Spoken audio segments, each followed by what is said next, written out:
शैतान और एक हाफिज कुरान का वाक़या। एक बार का जिक्र है कि एक हाफिज कुरान जो बहुत ज़्यादा इबादत गुजार और परहेजगार था, दिन रात अल्लाह की याद में मसरूफ़ रहता था। वो न सिर्फ खुद कुरान पढ़ता बल्कि दूसरों को भी इसकी तालीम देता था। उसकी नेकी, तकवा और इबादत की वजह से लोग उसकी बहुत इज्जत करते थे और उसकी मिसालें देते थे। शैतान, जो हमेशा बंदों को गुमराह करने की ताक में रहता है, इस हाफिज कुरान की इबादत और अल्लाह से उसकी कुर्बत को देखकर बेचैन हो गया। उसने सोचा कि अगर ये शख्स इसी तरह नेकी के रास्ते पर कायम रहा तो ये बहुत से लोगों को भी सीधा रास्ता दिखा देगा और मेरा काम मुश्किल हो जाएगा। लिहाजा उसने इस हाफिज को गुमराह करने की ठानी और मुख्तलिफ तरीकों से उसे बहकाने की कोशिश की।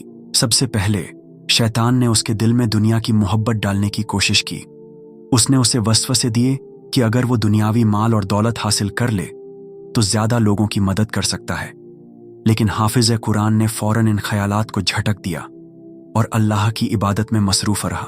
जब शैतान अपनी पहली चाल में नाकाम हुआ तो उसने दूसरी चाल चली। इस बार उसने नेकी के पर्दे में बुराई का रास्ता अपनाया। एक दिन एक अजनबी शख्स हाफिज के पास आया और कहा, ऐ नेक बंदे, तुम बहुत इबादत गुजार हो और लोग तुमसे मोहब्बत करते हैं, लेकिन अगर तुम और ज्यादा इबादत करो तो तुम वली अल्लाह बन सकते हो। ये सुनकर हाफिज कुरान खुश हुआ और उसने अपनी इबादत और बढ़ा दी। पहले वो रात को कुछ घंटे सो लेता था, मगर अब उसने बिल्कुल भी न सोने का इरादा कर लिया।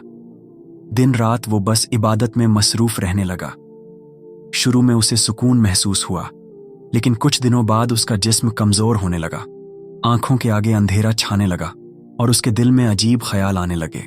अब शैतान ने दूसरा वार किया। उसने उसके दिल में तकब्बुर, गुरूर डाल दिया। उसने सोचना शुरू कर दिया कि वो आम लोगों से बेहतर है क्योंकि वो उनसे ज्यादा इबादत करता है। धीरे धीरे वो लोगों से कटने लगा और समझने लगा कि सिर्फ वही अल्लाह का सच्चा बंदा है। एक रात जब वो बहुत थका हुआ था तो सो गया। उसने ख्वाब में एक अजीब मंजर देखा। वो एक ऊंचे पहाड़ की चोटी पर खड़ा था और नीचे गहरी खाई थी। अचानक एक आवाज आई, अगर तुम वाकई अल्लाह के पसंदीदा बंदे हो तो इस खाई में छलांग लगा दो, अल्लाह तुम्हें बचा लेगा। हाफिज चौंक गया और सोचने लगा कि अगर वो अल्लाह का सच्चा बंदा है तो उसे डरना नहीं चाहिए। लेकिन तभी उसके दिल में एक रोशनी पैदा हुई और उसे एहसास हुआ कि ये शैतान का धोखा है। उसने फौरन कहा, अल्लाह अपने बंदों की जान लेने का हुक्म नहीं देता बल्कि हमें अक्ल से काम लेने को कहता है।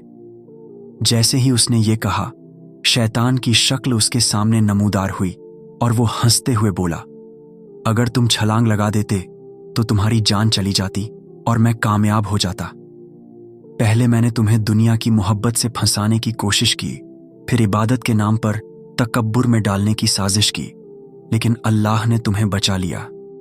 हाफिज कुरान हड़बड़ा कर जाग उठा और सुबहान अल्लाह कहकर रोने लगा। उसे एहसास हुआ कि शैतान कितनी चालाकी से इंसान को गुमराह करने की कोशिश करता है। उसने तौबा की और समझ लिया कि इस्लाम में इबादत के साथ साथ इखलास, सच्चाई, तवाज़ो, आजादारी और अक्ल का होना भी जरूरी है। इस वाक़ये से हमें यह सबक मिलता है कि शैतान हमें मुख्तलिफ तरीकों से बहकाने की कोशिश करता है, कभी दुनिया की मोहब्बत डालकर, कभी तकब्बुर में डालकर और कभी नेकी के नाम पर भी गुमराह करने की चाल चलता है। लेकिन अगर हम अल्लाह से दुआ करें और उसका सहारा लें तो वो हमें हर बुराई से बचा लेता है। अल्लाह हमें शैतान के हर धोखे से महफूज रखे और सच्चे दीन पर कायम रखे। आमीन।